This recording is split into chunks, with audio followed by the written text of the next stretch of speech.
Saludo con gusto a Uquib Espadas, consejero del Instituto Nacional Electoral. Gracias por estar en el programa. Al contrario, muchas gracias por permitirme acceder a este espacio y a su público. Muchas gracias. La primera pregunta es, ¿qué hará el INE frente al plan B de la reforma electoral? Entiendo que hay una decisión para presentar una controversia constitucional. Bueno, esto lleva al instituto a trabajar en dos direcciones. Una de ellas es efectivamente en el cumplimiento de la ley. Esta ley que tiene severos problemas de constitucionalidad, mientras la Corte no lo diga así, sigue siendo ley y en consecuencia hay que obedecerla y esto nos impone entrar en un proceso de transformación administrativa y estructural muy amplio. Con vistas a esto, el Consejo General el viernes pasado designó un comité de transición que será el que se haga cargo de puntualizar la cantidad de cosas que hay que hacer en perspectiva de entender puntualmente las exigencias de la ley y actuar en función de ellas. Paralelamente, sin embargo, el instituto presentará una segunda controversia constitucional. La primera ya se presentó en contra de la reforma a la Ley de Comunicación Social y a la Ley de Responsabilidad de Servidores Públicos, y ahora se presentará otra que involucre a la ley electoral, la ley de medios y las otras dos leyes que han sido ya aprobadas, y que son especialmente la ley electoral la que contiene la mayor afectación a las tareas de este instituto. Es decir, por un lado, estamos obligados a cumplir con la transformación del instituto para debilitarlo, hay que decirlo con toda claridad, que la ley nos ordena, y por el otro lado, estaremos peleando ante la Corte que no sean aplicadas las normas que se riñen con la Constitución. Consejero Uquib Espadas, esta controversia constitucional que será interpuesta por el INE es a nombre del Consejo General que por unanimidad decidió impugnar los cambios legales contenidos en el Plan B por considerarlos inconstitucionales. Es así, ¿verdad? Sí, esto es así. En sesión pasada, en la penúltima sesión del Consejo, se instruyó al secretario ejecutivo, a la Secretaría Ejecutiva en realidad, para presentar las controversias constitucionales correspondientes. Esto ya está acordado. ¿En qué está violando la Constitución el Plan B de la reforma electoral? Bueno, por un lado, en relación con la autonomía del instituto, la Constitución es muy clara a que el INE es un órgano técnico que se rige autónomamente para cuestiones técnicas y administrativas. En este sentido, hay una intromisión directa del Poder Legislativo. La más evidente es el cese del secretario ejecutivo por un transitorio de ley, lo cual es inconstitucional porque Edmundo Jacobo estaba designado hasta 2026 y solamente el Consejo General tiene facultades para designar a su secretario ejecutivo.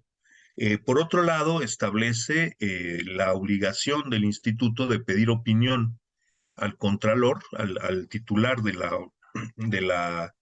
órgano interno de control, sobre cuestiones de fondo, como proyectos y programas del instituto, y esto vulnera las funciones del Consejo General, que es la máxima autoridad y a quien corresponde tomar estas decisiones.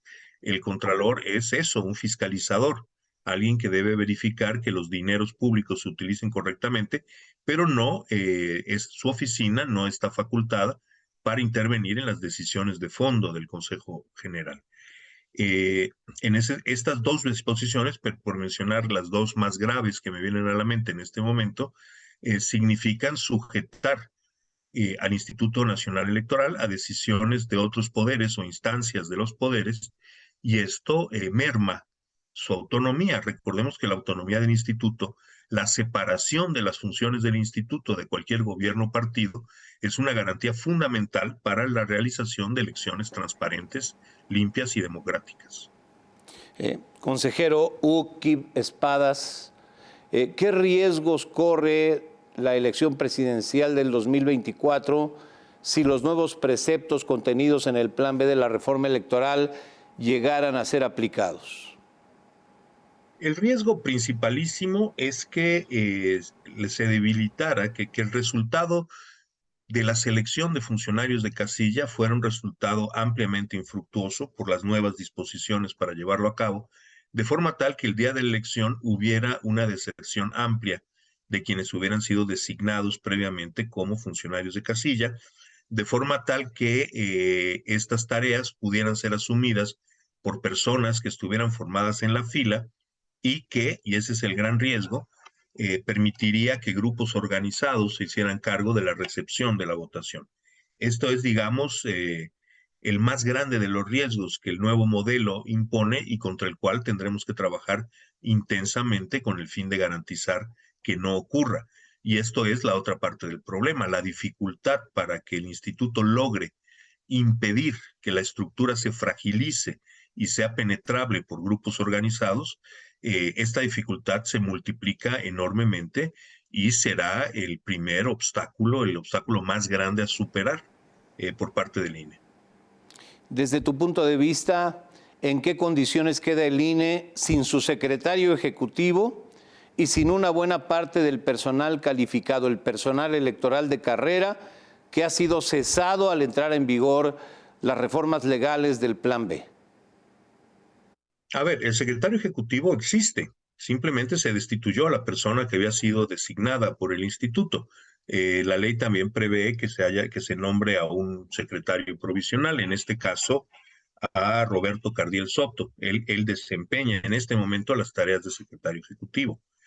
Y bueno, esto por lo pronto no es un problema mayor, pero sí la imposición de una destitución sí vulnera la autonomía del instituto y genera nuevos tiempos para designar funcionarios que no son los tiempos regulares.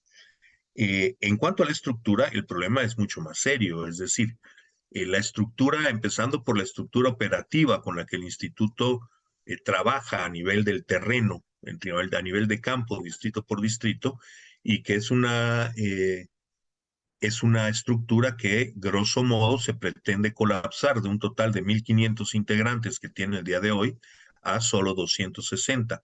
Estamos hablando del personal profesional que organiza distrito por distrito las elecciones, desde la revisión de la cartografía hasta la ubicación de los lugares en donde las mesas directivas de casillas se pueden establecer. Uki Vespadas, consejero del Instituto Nacional Electoral, si tuviéramos que definirlo en una palabra, ¿en qué condiciones queda el INE para 2024 si estas reformas persistieran? Riesgo, alto riesgo. Pues con esto nos quedamos. Uki Vespadas, consejero del Instituto Nacional Electoral, muchas gracias por estar con nosotros.